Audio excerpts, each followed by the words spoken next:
যেটাই করেন না কেন মনে রাখবেন কুল্লু নাফসিন যায়িকাতুল মউত, কবরে সবাইকে যেতে হবে। আর দৈনিক কবর তোমাকে আমাকে ডেকে ডেকে বলতে থাকে। কি বলতে লাগে? নবী আমার জানিয়ে দিলে কবর প্রতিদিন বলতে লাগে, এ দুনিয়া নর নারীরা, এই কবর কিন্তু বড় একা থাকার জায়গা, তৈরি হয়ে আসো। এই কবর কিন্তু মাটির ঘর, তৈরি হয়ে আসো। এই কবর কিন্তু পোকামাকড়ের জায়গা, তৈরি হয়ে আসো। এই কবরে কিন্তু তোমার সাথে কেউ থাকবে না। এ যুবকেরা, তাই দুনিয়া জিন্দেগিতে কারবার ব্যবসা বাণিজ্য করতে হবে, সবটাই নবীর সুন্নাত অনুযায়ী করতে হবে। কারণ আল্লাহ পাক কোরআনের মধ্যে জানিয়ে দিয়েছে, মা তাকুমুর রাসূল ফাখুযুহু ওয়া মা নাহাকুম আনহু ফান্তাহু। আমার নবী যা আদেশ করেছে মেনে নাও, আমার নবী যা নিষেধ করেছে ছেড়ে দাও। ব্যবসা করবেন নবীকে ফলো করে, কারবার করবেন নবীকে ফলো করে, সংসার করবেন নবীকে ফলো করে, আত্মীয়তা করবেন নবীকে ফলো করে, বড়দেরকে সম্মান করবেন নবীকে ফলো করে, ছোটদেরকে স্নেহ করবেন নবীকে ভালো ভালো করে, নামাজ পড়বেন নবীকে ফলো করে, রোজা রাখবেন নবীকে ফলো করে, হজ করবেন নবীকে ফলো করে, যাকাত দেবেন নবীকে ফলো করে, কন্যার বিবাহ দেবেন নবীকে ফলো করে, মা বাপকে ভালোবাসবেন নবীকে ফলো করে, এতিমদেরকে ভালোবাসবেন নবীকে ফলো করে, রাজনীতি করবেন নবীকে ফলো করে, দেশকে ভালোবাসেন নবীকে ফলো করে। আপনার সমাজনীতি, অর্থনীতি, রাজনীতি, পরিবার নীতি, রাষ্ট্রনীতি, সব নীতিটাই একমাত্র মডেল হবে নবী নবী নবী নবী। এই কলেমা পড়া বিশ্বাসী ইমানদার ঘরের ছেলেরা, এর বাইরে গিয়ে কখনো আল্লাহ নবী পাওয়া যেতে পারে না। লাইফটা তোমাকে তৈরি করতে হবে, তোমার রাসূল যেভাবে তৈরি করতে বলেছে ওই কাজগুলোকে তোমাকে মেনে নিতে হবে। যে কোনো তোমার নবী মেনে নিতে বলেছে ওই কাজগুলোকে ছেড়ে দিতে হবে, যে কোনো তোমার নবী ছেড়ে দিতে বলেছে এর উল্টো গিয়ে যদি আশা করো নবী আমাদের জন্য রয়েছে, অবশ্যই বোকা হয়ে বসে আছো। কিয়ামতের দিনে কিন্তু বিপদে পড়ে যাবে, কেননা কিয়ামত এত কঠিন হবে যে দিনে বাপ ছেলে হবে না, ছেলে বাপের হবে না, মা মেয়ের হবে না, মেয়ের মায়ের হবে না, সবাই নফসি নফসি নফসি করতে লাগবে। ওই দিনে আল্লাহ পাক বলবে, জিবরাইল আমার জাহান্নামকে নিয়ে এসে আরশের বাঁ পাশে বেঁধে দাও। 70,000 জিঞ্জির দিয়ে আল্লাহ জাহান্নামকে বাঁধা হবে। এক একটা জিঞ্জিরে 70,000 করে ফেরেশতা ধরে রাখবে। এই যুবকরা গল্প বলছি না গো, আল্লাহর কোরআন নবীর সুন্নাত নবীর বাণী বলছি। কেননা নবী আমার জানিয়েছে, নবীকে আল্লাহ পাক জানিয়েছে, ওই সময় 70,000 জিঞ্জির দিয়ে জাহান্নামকে বাঁধা হবে। এক একটা জিঞ্জিরে 70,000 করে ফেরেশতা ধরে রাখবে, জাহান্নামকে ধরে রাখতে পারবে না। জাহান্নাম লম্বা লম্বা জিভ বার করে গুনাহগার উম্মত উম্মতিদের ধরতে যাবে। গুনাহগার কারা? যারা রাসূলের হুকুমের বিখিলাফ চলে তারা, তাদেরকে ধরতে লাগবে। ওই সময়ে আল্লাহ নবী ছাড়া তোমার আমার কেউ সাহারা হবে না।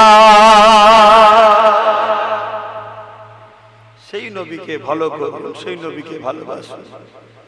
আর সেই নবীকে ভালোবাসলে আল্লাহ খুশি হয়, কেননা নবী হলেন আল্লাহর শ্রেষ্ঠ সৃষ্টি। জোরে বলুন সুবহানাল্লাহ। তাই রাসূলকে যে যত ভালোবাসে আল্লাহ তাকে ভালোবাসে।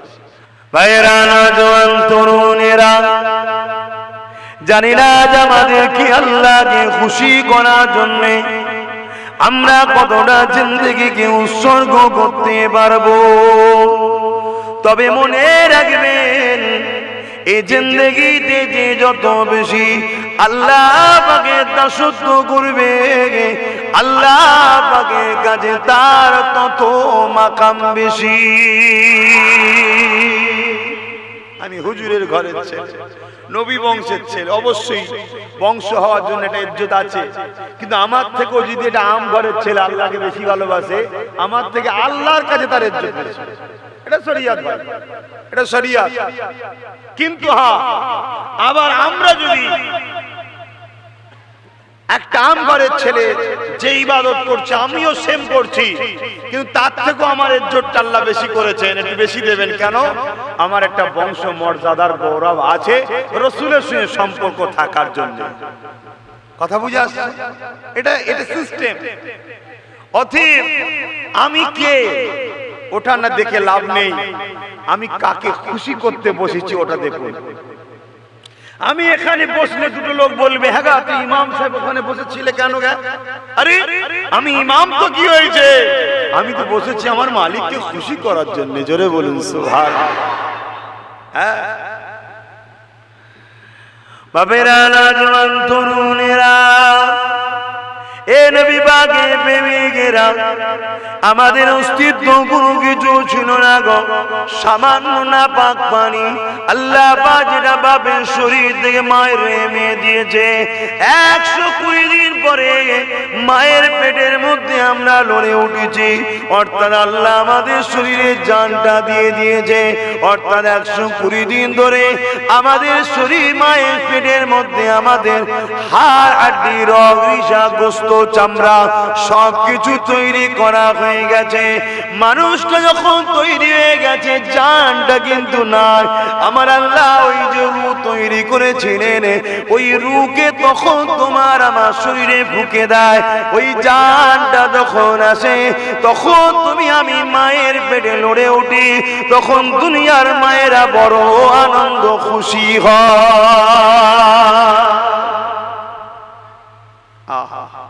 সেই আল্লাহকে ভালোবাসে, তিনাকে ধরে, তিনাকে খুশি করার জন্য আজ আমরা এখানে জমায়েত হয়েছি। এখানে কে বড় লোক, কে গরিব, কে নেতা, কে মন্ত্রী, কে এমএলএ, কে প্রধান, কে ভিআইপি, ওসব কিচ্ছু না, আমরা সবাই আল্লাহর দাস দাসী, ঠিক না বেটি? তার খুশির জন্য তরুণেরা, কখনো কি নিজেকে দেখে চিন্তা করেছেন আল্লাহ পাক আমাকে আপনাকে কতটা ভালোবাসে? যদি আল্লাহ আমাকে আপনাকে চোখ না দিত তাহলে দুনিয়া দেখতে পেতাম না, মা বাপকে দেখতে পেতাম না, স্ত্রী সন্তান বাচ্চাদেরকে দেখতে পেতাম না, স্বামী আত্মীয় স্বজনকে দেখতে পেতাম না, এই জমিনটা কেমন, আসমানটা কেমন, খাদ্যগুলো কেমন দেখতে পেতাম না। আল্লাহ পাক দয়া করে মেহেরবানি করে আমাকে আপনাকে দুটো চোখ দিয়েছে, বান্দা দুনিয়া জমিনে যা ভালো মন্দটা বুঝবি, এই চোখ দিয়ে বান্দারে মা বাপকে দেখবি। যদি কেউ মায়ার নজরে বাপ মাকে দেখি, আমি আল্লাহ জানিয়ে দিলাম তোকে আমি একটা মকবুল কবুলিয়াতের হজের সবটা দান করব। 3.5 লক্ষ টাকা হজ করতে যাচ্ছে না, গ্যারান্টি নেই কবুল হয়েছে কি কেউ বলতে পারবে? কিন্তু ঘরে মা বাপের মুখের দিকে দয়ার নজরে, করুণার নজরে, স্নেহ ভালোবাসার নজরে, ময়ার নজরে তাকালে 100% কবুল একটা হজের সওয়াব পাওয়া যায়। জোরে বলুন সুবহানাল্লাহ। কিন্তু ওই 3 লাখের থেকে 30,000 মা বাপকে দিতে পারি না, ওখানে 3 লাখ খরচ করি, কেন স্টাম্প দরকার, হাজি সাহেব কি এখানে মাকে দিলে তার হাজি সাহেব হওয়া যাবে না। দুনিয়া দুনিয়া দুনিয়া, আরে দুনিয়ার জন্য নাম কমিয়ে কি লাভ? তুমি যদি মাকে দিতে, আমি বলছি না যে হজ বন্ধ করে দাও, আমি ওটা বলছি নাউজুবিল্লাহ, কিন্তু তোমার মাকে আগে দেখতে হবে। মাকে যদি তুমি দিতে, দুনিয়ার কেউ হয়তো তোমায় হাজি সাহেব বলতো না, কিন্তু আমার আল্লাহ তোমার কপালে লিখে দিত যে এই বান্দাটার উপরে আমি রাজি হয়ে গেছি। জোরে বলুন সুবহানাল্লাহ। একটা হাজি সার্টিফিকেটটা বড় না আল্লাহ রাজি হয়ে গেছে এটা বড়?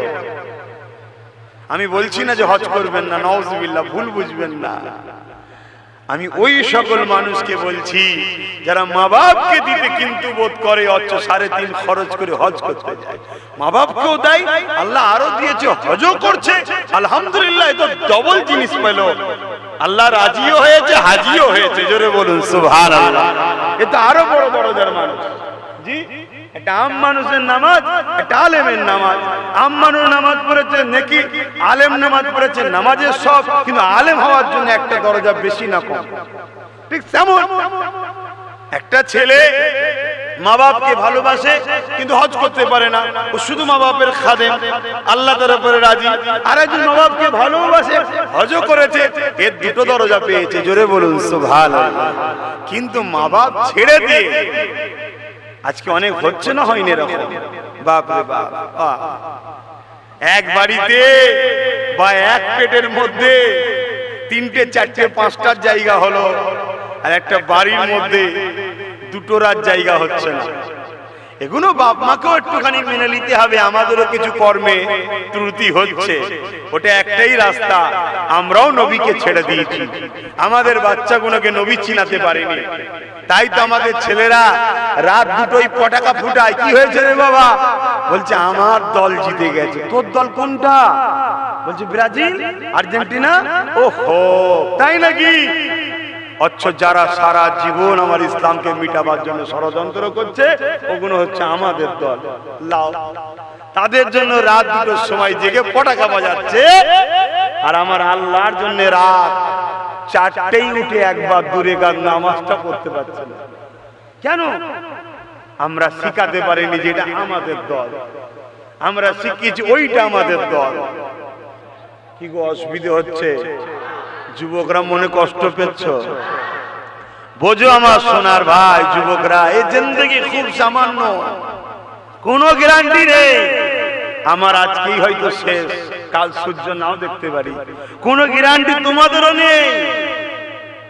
ঈশার পরে খাওয়াটা হবে কি তাও কোনো গ্যারান্টি নেই, ঠিক না বেটি? এই সামান্য জিন্দেগিটা যিনি দিয়েছেন এমনি এমনি দেয়নি, কিছু একটা উদ্দেশ্যে দিয়েছে। এই উদ্দেশ্যটাকে পালন করো। আল্লাহ আপনাকে আমাকে জিন্দেগি দিয়েছে, 2টো চোখ দিয়েছে, হাত দিয়েছে, এমনি দেয়নি। বান্দারের চোখ দিয়ে মা বাপকে দেখবি, বান্দারের চোখ দিয়ে আমার কুদরত দুনিয়াকে দেখবি, এ বান্দার চোখ দিয়ে নিয়ে সন্তানদেরকে দেখবি, স্ত্রী স্বামীকে দেখবি।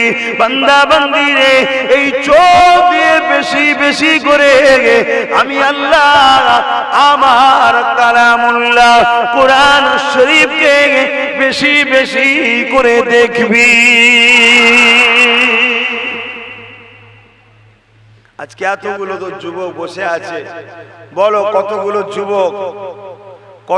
যুবক আছো যে 1 মাসের মধ্যে একবার হলেও কোরআন শরীফ পড়েছো? যুবকরা হাত তুলবে, মুরব্বীরা না। যারা যারা পড়েছো হাত তোলো, যে 1 মাসের মধ্যে পড়িছি আমি কোরআন শরীফ, 1টা 2টো। যারা পড়েছো তুলবে, যারা পড়োনি একদম তুলবে না, তাহলে মুনাফিকি হয়ে যাবে। 1 2, এটা জাহিরি ইবাদত, লজ্জা নেই। এটা গোপনের ইবাদত না যে কোরআন পড়লে জানানো যাবে না, না, এটা জাহিরি ইবাদত, বলা জায়েজ আছে।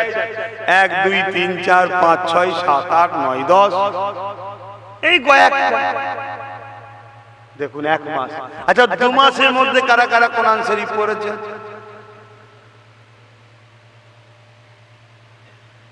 3 মাসের মধ্যে কারা কারা পড়েছেন?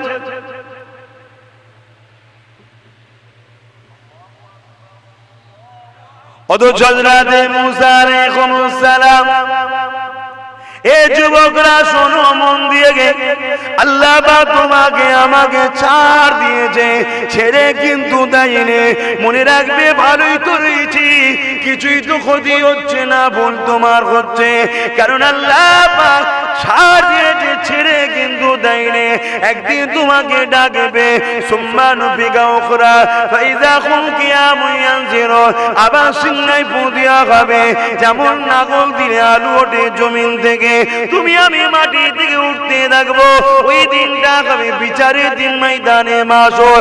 ওই দিনে কে পীর সাহেব, কে নামাজি, কে হাজি, কে কুতুব, কে আবদাল, সবাইকে দাঁড়াতে হবে। আদম নবী থেকে নিয়ে পৃথিবীর শেষ মানুষ পর্যন্ত সবাই দাঁড়িয়ে দাঁড়িয়ে নফসি নফসি করতে লাগবে। এ যুবকেরা, ওই দিনে কিন্তু আল্লাহ পাক তোমাকে জিজ্ঞাসা করবে, বান্দা রে, আমি আল্লাহ তুই জবান দিয়ে দিয়েছিলা, এই জবানে কেন আমার কোরআনটা তেলাওয়াত করলি না? এই জবানে গান গাইলি, এই জবানে গালি দিলি, এই জবানে মানুষকে মিথ্যা সাক্ষী দিলি, এই জবানে মানুষকে ছোট বড় কথা বললি, এই জবানে নোংরা কথা বললি। এ বান্দারে, আমি আল্লাহ তুমি যদি জবানে কথা না দিতা তাহলে কে ছিল তোর জবানে কথা দিতে পারে? অথচ এই জবানে আমার কোরআনটা কেন পড়লি না? এ বান্দা বান্দির জবাবটা আমাকে দে, উত্তর আমরা দিতে পারবো না। তাই বলে দিয়ে যায় হযরত মুসা আলাইহিস সালাম আল্লাহ পাককে বলেছিলেন, ও রব্বি আল্লাহ পাক, আমি আপনার সঙ্গে কথা বলি, এই জমিনের উপরে আর কেউ কি আপনার সঙ্গে কথা বলবে? আল্লাহ পাক বলেছিল, মুসা রে, আমার কিছু স্পেশাল বান্দা বান্দি আছে, তারা আমার সঙ্গে কথা বলবে। মুসা তুমি কথা বলো, এর জন্য জায়গা ফিক্সড আছে, কিন্তু তারা যখন কথা বলবে জায়গা কোনো ফিক্সড না। মুসা তুমি আমার সঙ্গে কথা বলো, তোমার জন্য সময় ফিক্সড আছে, তাদের জন্য সময় ফিক্সড না। এ মুসা রে, তুমি আমার সঙ্গে কথা বলো, এর জন্য জুতা খুলে তোর পারে আসতে হয়। তারা যখন কথা বলবে নিয়ম ডিসিপ্লিন কিছুই না। বান্দা মুসা রে, তুমি আমার সঙ্গে কথা বলো, এই কথার একটা লাইন টাইম রয়েছে, বেশিক্ষণ বলতে পারবে না। আর তারা যতক্ষণ খুশি চাইবে আমি আল্লাহ আমার সঙ্গে কথা বলবে। এ যুবকেরা, আল্লাহ কত ভালোবাসে তোমাকে আমাকে, শোনো। এ আমার বোনেরা, আল্লাহ কত ভালোবাসে তোমাকে আমাকে, শোনো। তোমাকে আল্লাহ সুন্দরী করেছে বেপর্দা হয়ে রাস্তায় ঘোরার জন্য নয়, আল্লাহ তোমাকে সুন্দরী করেছে তোমারও পরীক্ষা নিতে লেগেছে। বান্দি রে, তোকে রূপ দিলাম আমি, কিন্তু গুণটা তুই নিজে থেকে তৈরি করে নে। তুই যদি খাতুনে জান্নাতকে ফলো করি তাহলে খাতুনে জান্নাতের সঙ্গে জান্নাতটা পেয়ে যাবি।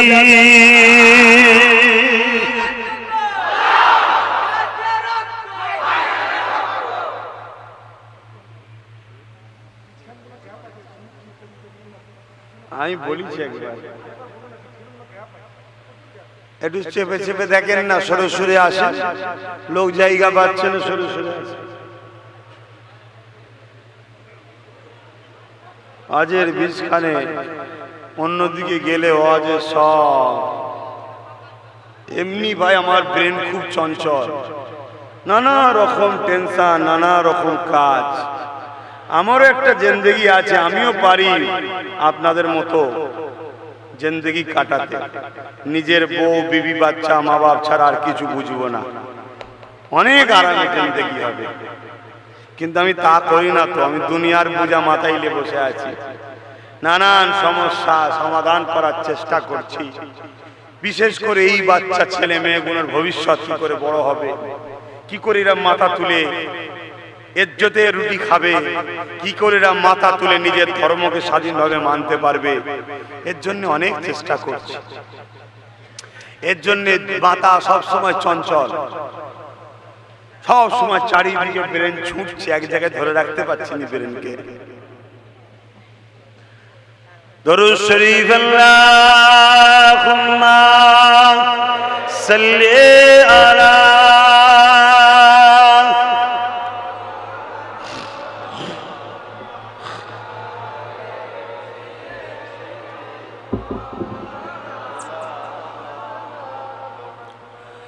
তুমি শরীকহীন, তুমি মহান, বিশ্বে মালি তুমি দয়াবান। তুমি শরীকহীন, তুমি মহান, বিশ্বের মালি তুমি দয়াবান। এখনো গফার তুমি, এখনো সাতার, হাসরের দিনে তুমি হইবে কাহার। এখনো আল্লাহ গফফার, এখনো আল্লাহ সত্তার। ভুল করলে চাও মাফ করবে, হাসরের দিন কিন্তু বিচারের দিন হবে কাকা। নবীরা পর্যন্ত নফসি নফসি করবে, তুমি আমি তো কোথাকারের কে? আমি আমার কথাও বলছি, নবীরা পর্যন্ত নফসি নফসি করবে, তুমি আমি তো কোথাকারের কে? তবে হ্যাঁ, যদি প্রকৃত নবীরা আশিক হও, কোনো টেনশন নাই, নিশ্চিন্তাই থাকো, জান্নাতি হয়ে গেছো। জোরে বলুন সুবহানাল্লাহ। কোনো টেনশন নাই। কিন্তু প্রকৃত আশিক হতে পেরেছি তো? প্রকৃত আশিক কাকে বলে?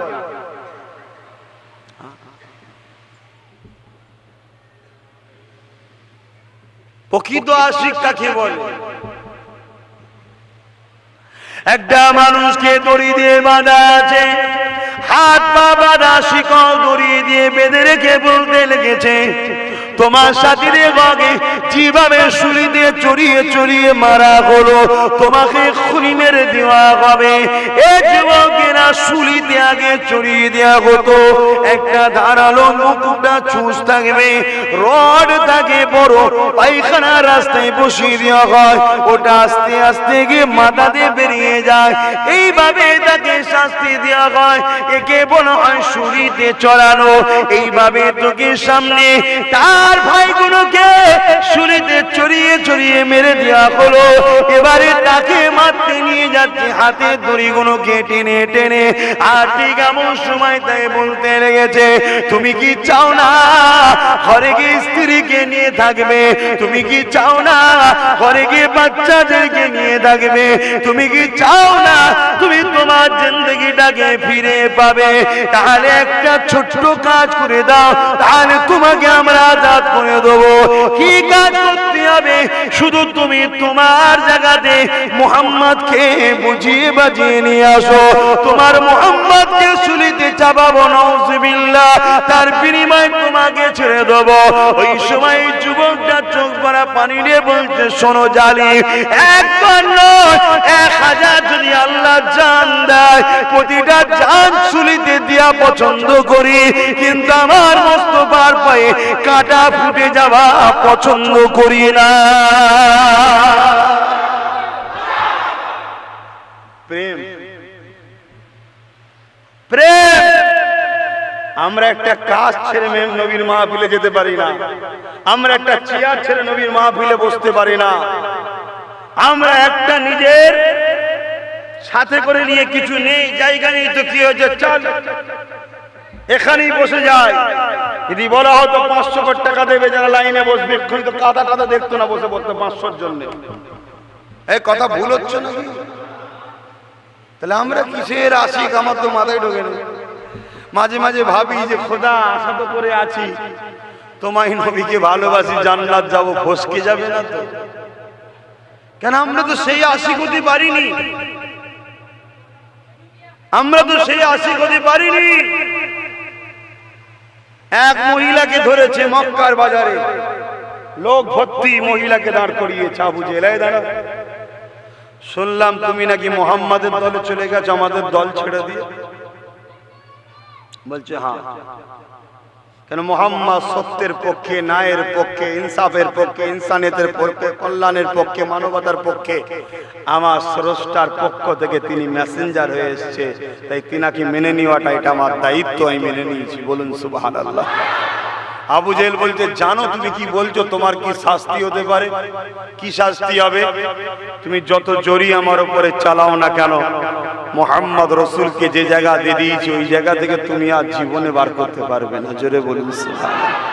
আল্লাহ যে বলেছিলেন, বান্দা পরীক্ষা নেব, ঘন্টা বেজে গেলে আর সময় পাবি না, এই পরীক্ষা তিনাদের নিয়েছে, আমাদেরও নিবে। আমাদের পরীক্ষা একটু ছোট ছোট। কি পরীক্ষা? ঘর থেকে উঠে মাহফিলে একটু বসা। কি পরীক্ষা? আসসালাতু খায়রুম মিনান নাওম বলেছে, একটু ঘুম থেকে উঠে মসজিদটায় যাওয়া, একটু নামাজটা পড়া। কি পরীক্ষা? সংসারে একবেলা হয়, আর একবেলা হয় না, হয়তো দুবেলায় হয়, ডাল ভাত হয়, গোশ মাছ জোটে নে, কিন্তু হারামটা লোবো না, আমার ডাল ভাতই ঠিক আছে। সামান্য সামান্য পরীক্ষা রে বাবা। আর আগেকার সময় পরীক্ষা নিয়েছে, মায়ের সামনে জেন্ত জেন্ত ছেলেগুলোকে কড়াই ফেলে দিয়েছে, তথাপিও তারা সব ত্যাগ করেছে, আল্লাহ আল্লাহ রাসূলকে ছাড়ে। দরুদ শরীফ, আল্লাহুম্মা সাল্লি আলা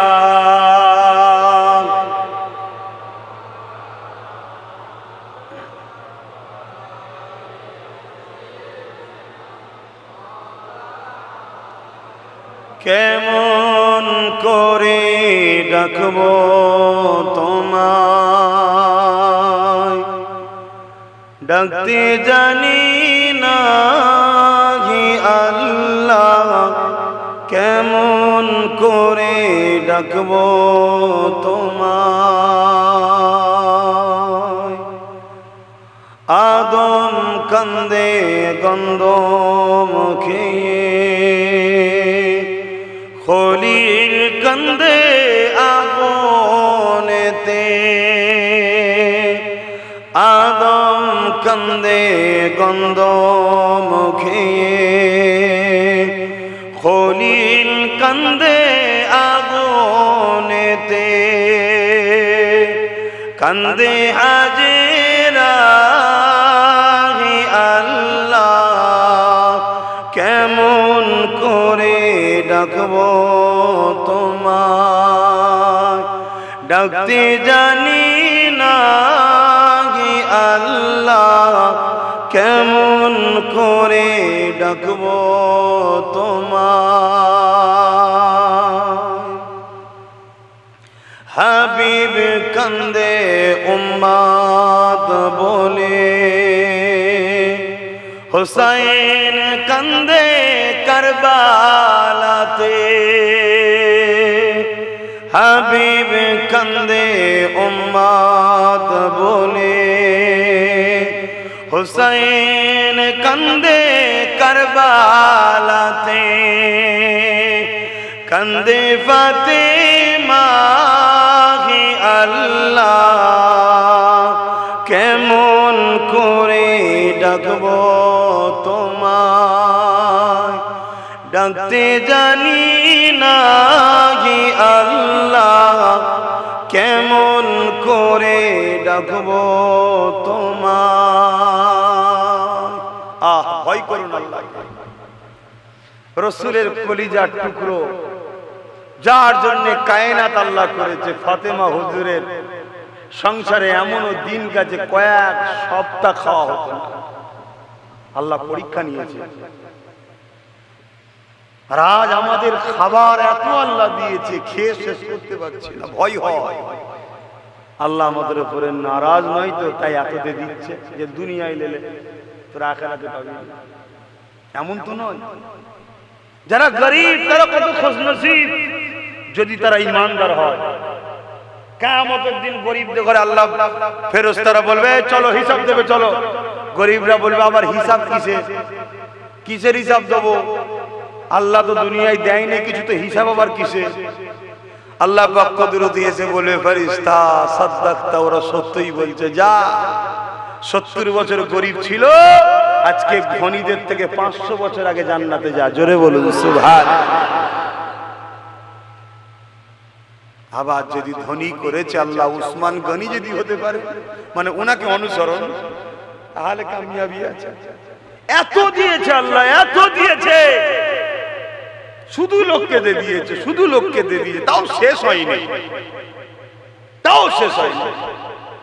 একদিন খরা দেখা দিয়েছিল বিশাল এলাকাতে, উসমান গনি কয়েক গ্রাম জুড়ে মাল জড়ো করেছে, বিঘে নয় গ্রাম জুড়ে মাল জোগাড় করেছে, বিদেশ থেকে সব নিয়ে এসেছে।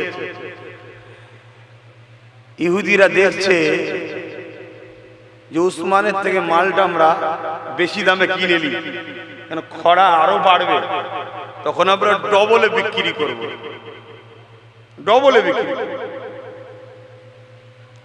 দেশে উসমান গনিকে দাম দিচ্ছে, উসমান তোমার মালটাকে আমরা 10% বেশি দিচ্ছি, বুঝাবার জন্য বলছি 100 টাকার মাল 110 টাকা, না হবে না। 50% 100 টাকার মাল 150 টাকা, হবে না।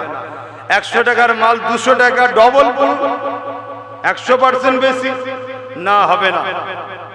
100 টাকার মাল 300 টাকা, হবে না। ইহুদিনও রেগে যে বলছে, উসমান তুমি যদি আমাদের ছাড়া অন্য কাউকে মাল বিক্রি করো 300 টাকার কমে, তাহলে কিন্তু ঝগড়া হবে। তোমরা আমাদের ঘরে দেবে না, অন্য কাউকে দেবে তো? 300 টাকার কমে যদি বিক্রি করো, দেখি এর বেশি যদি কেউ দেয় তাহলে দেবে। কেন উসমান গনি বলছে আরো লাগবে। তো উসমান গনি বলছে কালকে ফজরের নামাজের পর মদিনা নববী শরীফে আসবে, আমি কাকে কত টাকায় মালটা বিক্রি করলাম ওখানে ঘোষণা দেওয়া হবে। কুরবান যাক, তাদের জিন্দেগি কত সুন্দর। আমরা পারলাম না তাদের মতো অনুসরণ করতে। আল্লাহ আমাদেরকে হিদায়াত করুক, বলুন আমিন। পরের দিন ফজরের নামাজ হয়েছে, রসুলের কাছে দাঁড়িয়ে উসমান গনি নববী শরীফে ইজাজত চাইছেন, হুজুর যদি একটু ইজাজত দেন কিছু বলবো। বলো উসমান। হুজুর পুরো মদিনায় খরা দেখা দিয়েছে, মানুষ ক্ষুধার্ত, খেতে পাচ্ছে না, বড় বাচ্চারা, মায়েরা, বাপেরা, বুড়োরা, কমজোর সব কষ্ট পাচ্ছে। আল্লাহ নবী বলছেন হ্যাঁ বাবা বড় কষ্ট পাচ্ছে। হুজুর আমি অমুক এলাকায় কয়েক গ্রাম জুড়ে এত বিশাল এলাকায় মাল জোগাড় করেছি, মানুষের নিত্য প্রয়োজনীয় মাল। হুজুর আপনি ঘোষণা দিয়ে দেন, যার যেমন করে খুশি যতটা প্রয়োজন ওখান থেকে মালগুলো নিয়ে যাক। ও সব মাল বান্দার মালিক আল্লাহর মাল, আল্লাহর পক্ষ থেকে নিয়ে যাবে। জোরে বলুন সুবহানাল্লাহ। ইহুদিরা অবাক হয়ে গেছে, হে উসমান তুমি কি করলে, এত বড় লোক? উসমান গনি বলছেন না,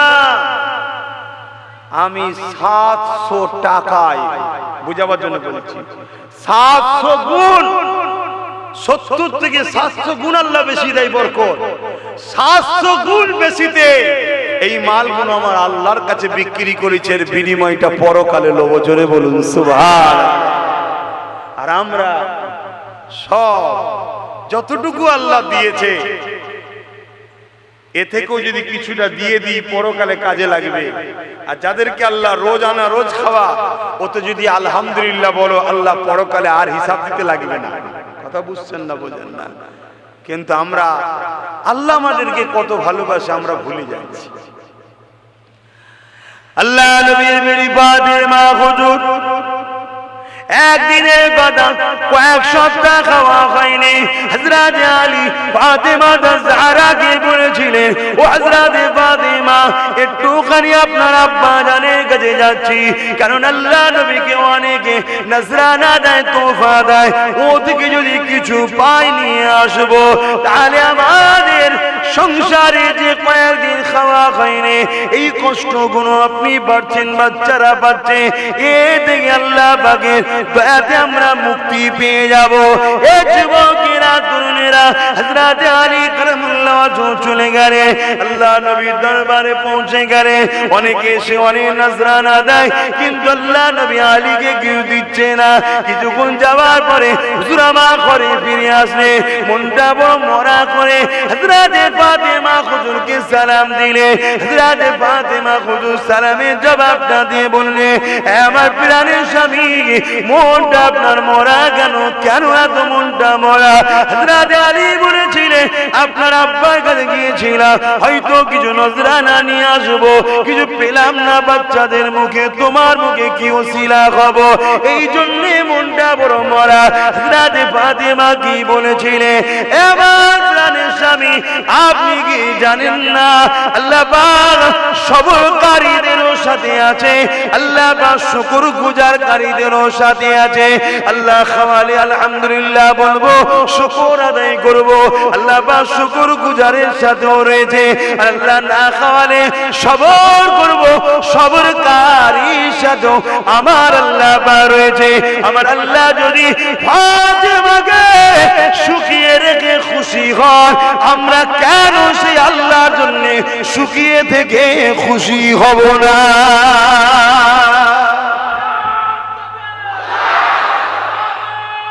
আল্লাহ কে আছে এত দয়ালু দুটো হাত দেবে? কে আছে এত দয়ালু দুটো পা দেবে? এত কিছু দিল, কোটি কোটি টাকার সম্পদ,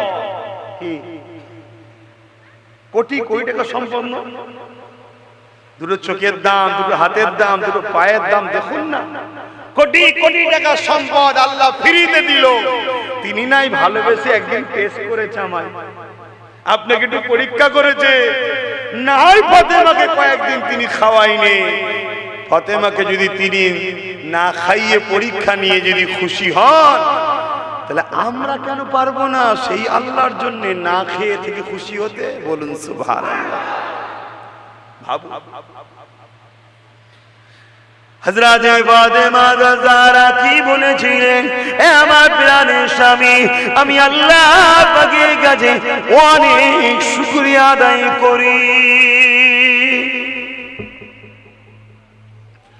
এ জানেরা, আমার আম্মা জানেরা, দুদিনে দুনিয়ায় পড়ে আখিরাতকে হারিয়ে ফেলবেন না। আজকে বাড়ি বাড়ি লংবন্ধন ঢুকে গেল, আজকে বাড়ি বাড়ি সুদ ঢুকে গেল, আজকে বাড়ি বাড়ি নারী পরকীয়া শুরু হয়ে গেল, আজকে বাড়ি বাড়ি হারাম প্ল্যান প্রকল্প শুরু হয়ে গেল। এই মা বোনেদের বলে দিয়ে যায়, খাতুনে জান্নাতকে ফলো করো, কারণ খাতুনে জান্নাত সমস্ত নারীদের সরদারিনী হবে গো।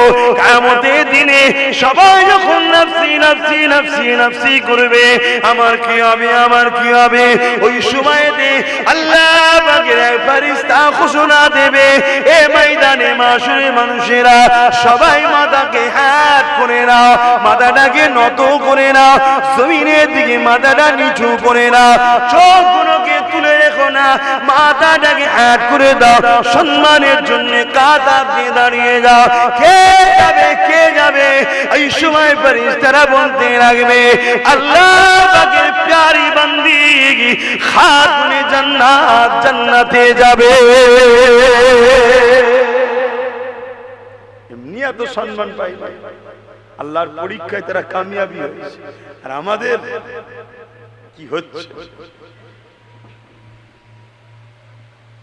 পর্দা শেষ, মেয়ে ছেলে বেটা ছেলে এক জায়গায় গিয়ে ঠেলা ঠেলি করে ফ্রিতে কিছু পেলে লিবার জন্য ছুটছে ছুটছে, হুঁশি নাই যে আমি আমার আল্লাহর বিরুদ্ধে, রাসূলের বিরুদ্ধে চলে যাচ্ছি। অথচ এই দুটো পা যে পায়ে বিরোধী করছি, পাটাও আল্লাহ দিয়েছে। কষ্ট হচ্ছে, সুখের কষ্টের সংসার, তুমি তাহাজ্জুদ করে আল্লাহর কাছে বলো না। আমার আল্লাহ তো দৈনিক তোমাকে তাহাজ্জুদে ওয়াক্তে ডাকে, কে আছো, কার কি লাগবে বলো। কবুলের সময় এখন, তুমি তখন ঘরে যে হাফ প্যান্ট পরে ঘুমোচ্ছ সারা রাত টিভি দেখে, তা তোমার তো ভাই কপাল ফাটবে। যদি কেউ মনে করেন না, তারাই তো আজকাল বড় লোক দেখছি, যারা এই মডার্নের সঙ্গে তাল মিলিয়ে যাচ্ছে। বন্ধু, তুমি কাকে বড় লোক মনে করো আমি জানি না। সুখটা বড় লোক না, অর্থ থাকাটা বড় লোক আমি বুঝি না। আমি তো বুঝি সুখটা সবকিছু। ছিঁড়া কাঁথায় যদি সুখ থাকে, ছিঁড়া কাঁথা আমার ভালো, গদিতে যদি ছাড় পোকা থাকে, ও গদি আমার দরকার নেই, সারা রাত ঘুমোতে দেবে না। কি বলেন? হ্যাঁ, একটা ছোট্ট কথা বলছি শুনুন। দু বন্ধু ছিল ছোট্টবেলা থেকে পড়াশোনার লাইফে, দু বন্ধু, দুজনেই কিন্তু বড় আল্লাহকে ভালোবাসতেন। দু বন্ধু ছিল, একজন বন্ধু আল্লাহ পাকের হুকুমে রাজা হয়ে গেছে, নেতা হয়ে গেছে, বিশাল এলাকার শাহিনশাহ রাজা হয়ে গেছে। আর এক বন্ধু, সে আল্লাহ পাকের ইবাদতে এক জায়গায় ধ্যানে মশগুলে আছে। তো যে রাজা হয়েছে তাকে আল্লাহ অনেক দিয়েছে, আর যে ইবাদত, তার তো ঘরও নেই, দোরও নেই, গাছের পাতাতে কোনো রকম থাকে। তাই ধনী বন্ধু, রাজা বন্ধু, ও প্রতিদিন রাজ দরবার থেকে গরিব বন্ধুকে খাবার পাঠায়, একজন চাকরের মাধ্যম দিয়ে, কর্মচারীর মাধ্যম দিয়ে। তো কর্মচারী একদিন ভাবছে, আমাকে তো রোজ রাজা হুকুম করে, ওই জায়গায় যে কষ্ট করে দিয়ে এসছে, উনি রাজ গদিতে বসে আছে আরামে, আর কত আরামের গদিতে ঘুমোয়, হ্যাঁ, গোলাপের পাপড়ি ছড়ানো থাকে, হাত থাকে, কত আরাম। এগুলো রাজা দেখারে করতে হয়, বাস্তব দুনিয়ার সাথে টালি দিয়ে চলতে দেখাতে হবে। কারণ এখন মানুষ নেই, মানবে না। এখন যদি আমার দেশের বা কোনো দেশের যদি কেউ ছিঁড়া ফাটা কাপড় পরে যদি দেশের কেউ নেতা হয়, তাকে লোক গুরুত্ব দেবে না, ঠিক না বেটি? এখন যদি আগে পিছু 10টা গাড়ি থেকে সে চোর হলো, বলবে নেতাজি জিন্দাবাদ। কি এখন এগুলো চলছে, কথা বুঝে আসছে। একটা বিচার যখন কেউ করতে বসবে, আজি ছিঁড়া ফাটা ধুলো বালি মাখা নোংরা কাপড় পরে বসে, লোক কি কেউ গুরুত্ব দেবে? রাজার একটা শান থাকবে, শানটা কতটা তার নফস ভোগ করছে ওটা আল্লাহ জানছে। কিন্তু ওই শানের মধ্যেও যদি সে আল্লাহকে ভয় করে চলে, তাহলে সে কামিয়াবি হবে। জোরে বলুন সুবহানাল্লাহ। বুঝাবার জন্য বলছি, বেশি দিন তো যেতে হবে না। এখানে অনেক ছেলে দেখেছে আমার মেজে হুজুর পীর কেবলাকে আল্লাহ তো বাদশা করেছিল, বাদশা, কথা বুঝছেন না? এখান থেকে 2-3 কিলোমিটার লাইন লেগে যেত মুসাফা করে লোক টাকা দেবে বলে, কিন্তু অনেকে দেখেছে। তারপরেও কিন্তু উনি কি টাকার দিকে তাকিয়ে থাকতো? কোথায় যেত, কে নিয়ে যেত, কারা দায়িত্বে রেখেছে, কি হতো, কোনো ধান্দাই নেই। উনি ধান্দায় আছে আমার আখিরাতটা কি হবে। জোরে বলুন সুবহানাল্লাহ। ভাইরা আমার, নিজের চোখে দেখা মানুষ যাকে পেয়েছি তার কথা বললাম। তুই একদিন আল্লাহর ওলি রাজাটা যে তিনিও তো আল্লাহর ওলি, ওই রোজ চাকরটা ভাবে উনি আরামে বসে থেকে আরামে শুয়ে থাকে, আমার কষ্ট কি বুঝবে। একদিন রাজা বলেছে, তুই আজকে ভালো করে সেজে বুঝে ফ্রেশ হয়ে আয়, আমার গদিতে তুই আজকে শুবি। আয়। ও তো খুশিতে বাগে বাগ, রাজা সেই গদিতে শোবো। যে দেখছে বিরাট আতর খুশবু, গোলাপ, গোলাপের পাপড় ছড়ানো যায়, বিশাল ফুলের টুল সাজানো, বিরাট ব্যাপার। যে খুব খুশিতে শুয়ে আছে। রাজা মশাই এমন সময় আসছে, উঠতে গেছে, উঠবে না, শো, আমি তোমায় হুকুম দিচ্ছি, কোনো ভয় নেই, তুমি শো। তবে একটা কথা আমি তোমায় বলবো, ওই কথাটা শোনার পরে যদি লড়েছো তাহলে জাল্লাদকে দিয়ে তোমাকে কতল করা হবে। কথাটা শোনার পরে সারা রাত এখানে শুয়ে থাকতে হবে। কি কথা? একবার উপর দিকে তাকাও, উপর দিকে তাকিয়ে দেখতে ঠিক ওর বুকে সোজা দুদিকে ধারাওয়ালা তরোয়াল সরু সুতোতে ঝুলছে। রাজা বলে দিয়ে চলে গেল। ফজর হয়েছে, সবাই উঠেছে, ও উঠেছে, নামাজ পড়তে এসেছে। রাজা মশাই নামাজ পড়েছে, জিজ্ঞেস করছে ঘুম কেমন হলো? বলছে রাজা মশাই আমার ছিঁড়া কাটা ঠিক ছিল, সারা রাত ঘুমাতে পারি না, আল্লাহ কখন না পরে কখন না দুটুকরো হয়ে যায়, কখন না পরে কখন না দুটুকরো হয়ে যায়। রাজা বলছে শোনো, তুমি আমার গদি দেখেছো, তুমি গদিতে শুয়ে তরোয়ালটাকে জানা ভয় করেছো, ওই গদিতে বসে আল্লাহকে তার থেকে বেশি আমি ভয় করি। জোরে বলুন সুবহানাল্লাহ। অতএব ধনী হলেই যে খারাপ আমি ওটা বলছি না, তার চলনে, তার কাজ কামে, তার ভাষাতে, তার আখলাকে পাওয়া যাবে।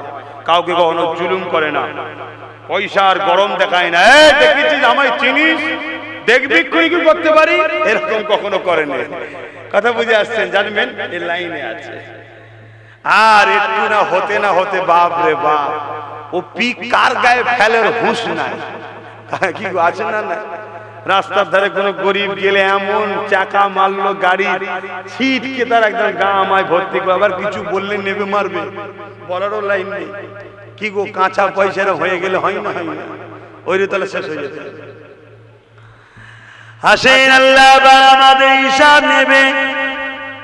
দুনিয়ায় আল্লাহ আমাদেরকে চার দিয়েছে, ছেড়ে কিন্তু দেয়নি। হযরত খাতুনে জান্নাত একদিন আবার দিনা সংসারে দে কয়েকদিন খাওয়া হয়নি।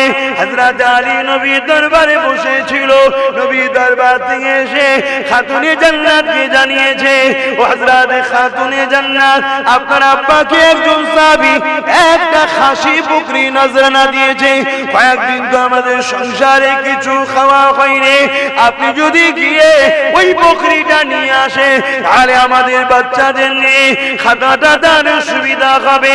হযরত ফাতেমা তো জাহরা আব্বার কাছে গিয়ে ব্যাপারটা খুলে বলল, আব্বা জান বকরিটা আমাদের করে দিন, আমরা নিয়ে যে খাওয়া দাওয়াটা করব।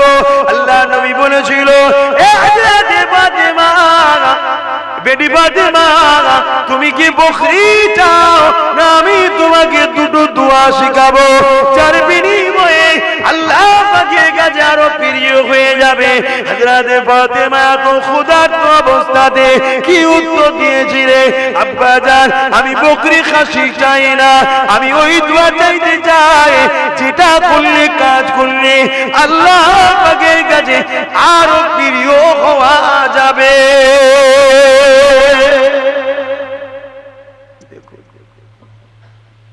আর আমাদের সামান্য একটু কাজটা ছেড়ে দিয়ে নামাজটা পড়ে আবার নাই কাজটা করবো খনি, আমার ইনকাম করতে হবে। যদি জানতাম এরকম করে আমরা টাটা ফাটা হয়ে গেছি, রিলায়েন্স তাও জানতেন যা দুনিয়াটা মজা করে নি। ওদের যেমন সোনার পায়খানা আছে নাকি, দাওয়াতটাও আমায় দেয় না, ওরা ওদের লাইনের লোককে দাওয়াত দেয়। কথা বুঝছেন? আর ওদের দাওয়াতের আশাও আমি করি না। ভিখারির বাড়িতে পান্তা ভাত খাওয়া ভালো, তো কারো ঝাড়া পয়সায় খাওয়া ভালো না। কি বলেন? কেন কিয়ামতের দিন সাপ হয়ে কামড়াবে। কথা বুঝে আসছে? এই সব পরিস্থিতি, কিন্তু আমরা এই ত্যাগকে স্বীকার করতে পারছি না। আল্লাহ আমাদের সকলকে বুঝার তৌফিক দান করুন, আল্লাহুম্মা আমিন। কেন দুনিয়াটা চিরস্থায়ী নয়। আমরা মনে করি পৃথিবীটা বিশাল। কে বলেছে বিশাল পৃথিবী? যিনি সৃষ্টি করেছেন তিনি বলছেন প্রথম আসমানের কাছে পৃথিবীটা একটা ফুটবলের নাই। পৃথিবীর মধ্যে যেটা ফুটবল রাখেন যতটুকু, প্রথম আসমানের কাছে পৃথিবীতে একটা ছোট্ট ফুটবলের নাই। একটা ছোট্ট জিনিস, একটা বিন্দু। তাহলে আমার আল্লাহ পাকের সাতটা আসমান, কি ক্ষমতাবান তিনি। আর এই সামান্য দুনিয়া নিয়ে আমরা ভাই ভাইকে মারছি, ছেলে মাকে কষ্ট দিচ্ছি, মা কি বলেন স্ত্রী স্বামীকে কষ্ট, স্বামী স্ত্রীকে কষ্ট দিচ্ছে, নেতা গরিবকে লুটছে এই সামান্য দুনিয়ার জন্য। আচ্ছা, কিন্তু কিছুই নিয়ে আসিনি আর কিছুই নিয়ে যেতে পারবো না। যেটা নিয়ে যেতে পারবোটা কি? উসওয়াতুন হাসানা, নবীর সুন্দর আখলাক যেটা রেখে গেছে, ওটা যদি আমাদের জীবনে আনি, ওটাকেই সাথে করে নিয়ে যেতে পারবো। জোরে বলুন সুবহানাল্লাহ। আল্লাহ পাক আমাদেরকে পরীক্ষা নেবে। সাহাবা হুজুরদের পরীক্ষা নিয়েছে, পীর মাশায়েখদের পরীক্ষা নিয়েছে, ইমামদের পরীক্ষা নিয়েছে। হযরত ইমামে আযম নু'মান বিন সাবিত আবু হানিফা হুজুরকে রাজা একটা বিষয়কে জোর করে হালাল করার চেষ্টা করেছিল, যে তুই ফতোয়া দাও এটা হালাল। ইমামে আযম বলেছিলেন না, আমি ফতোয়া দিতে পারবো না, কারণ আল্লাহর আইন এটা হারাম। তার জন্য রাজা তাকে জোর করে বন্দী করেছিল। বন্দী করে জেলখানার মধ্যে তেনাকে শহীদ পর্যন্ত করে দেওয়া হয়েছে। তিনারা সেটাকেও মেনে নিতে রাজি হয়েছে, তথাপি আল্লাহর একটা আইনকে কখনো অমান্য করতে রাজি হয়নি। জোরে বলুন সুবহানাল্লাহ। আর আজকে আমরা কি করছি? যেমন তিনারা আল্লাহকে খুশি করেছেন, আল্লাহ বাবা তিনাদের উপরে তেমন রাজি হয়ে গিয়েছিলেন। যুবকেরা, আজ ইমামে আযম সম্বন্ধে আমরা কতটা জানি না। এই পৃথিবীর জমিনে মানুষ দুনিয়া আমরা বেঁচে আছি, আমাদের চাল চলন কথাবার্তায় দুনিয়ার এক শ্রেণী মানুষেরা আমাদেরকে মারার জন্য ঘুরে ঘুরে বেড়ায়। আর ইমামে আযম দুনিয়া থেকে চলে যাওয়ার পরে উনার জানাজা দেখে 90 লক্ষ বেঈমান ইমানের কলেমা পড়ে মুসলমান হয়েছিল।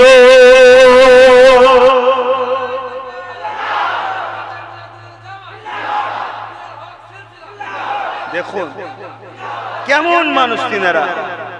একজন মানুষ ইন্তেকালের পরে, চলে যাবার পরে তিনার জানাজা দেখে 90 লক্ষ, এই 90,000 মানুষ ইমানের কালেমা পড়েছে।